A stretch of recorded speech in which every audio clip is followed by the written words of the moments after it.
The shadow of Moscow seems to haunt President Trump like a curse from a Russian novel.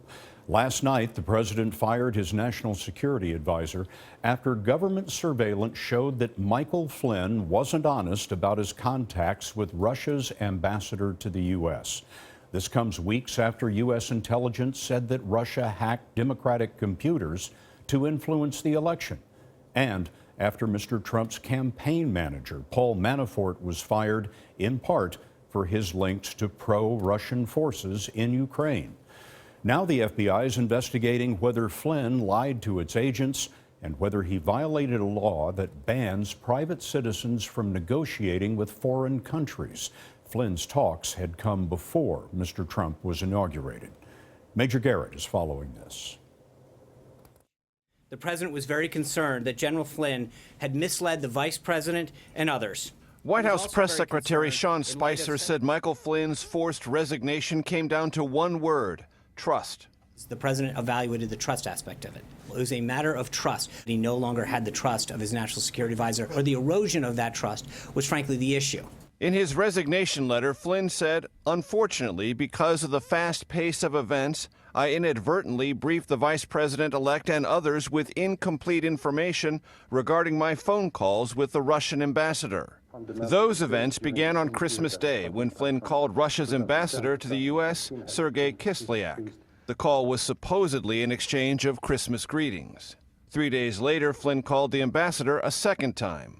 The following day, the Obama administration announced sanctions against Russia and expelled 35 diplomats in retaliation for cyber attacks on the Democratic National Committee. Russian President Vladimir Putin did not retaliate, drawing praise from the president-elect on Twitter. "I always knew he was very smart." 2 weeks later, Vice President-elect Mike Pence appeared on Face the Nation and was asked if Flynn discussed the sanctions with the Russian ambassador. Those conversations that happened to occur around the time that the United States took action to expel diplomats had nothing whatsoever to do with those sanctions. But on January 26th, Acting Attorney General Sally Yates informed the White House Flynn may have lied to Pence and others about his conversations.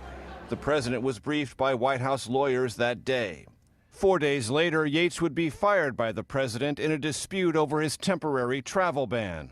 Flynn was then interviewed by White House counsel and the FBI. The White House insists Flynn broke no laws. Last Friday, Flynn admitted he could not recall if sanctions had come up with the Russian ambassador. The president was asked about that on Air Force One. I don't know about it. I haven't seen it. What report is that? Was he being truthful?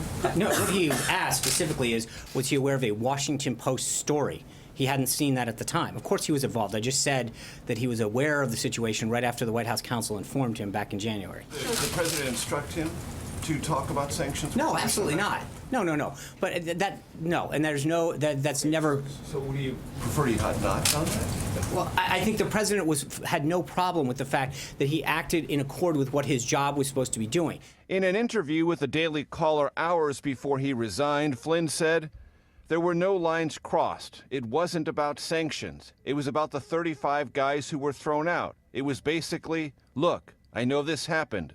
We'll review everything."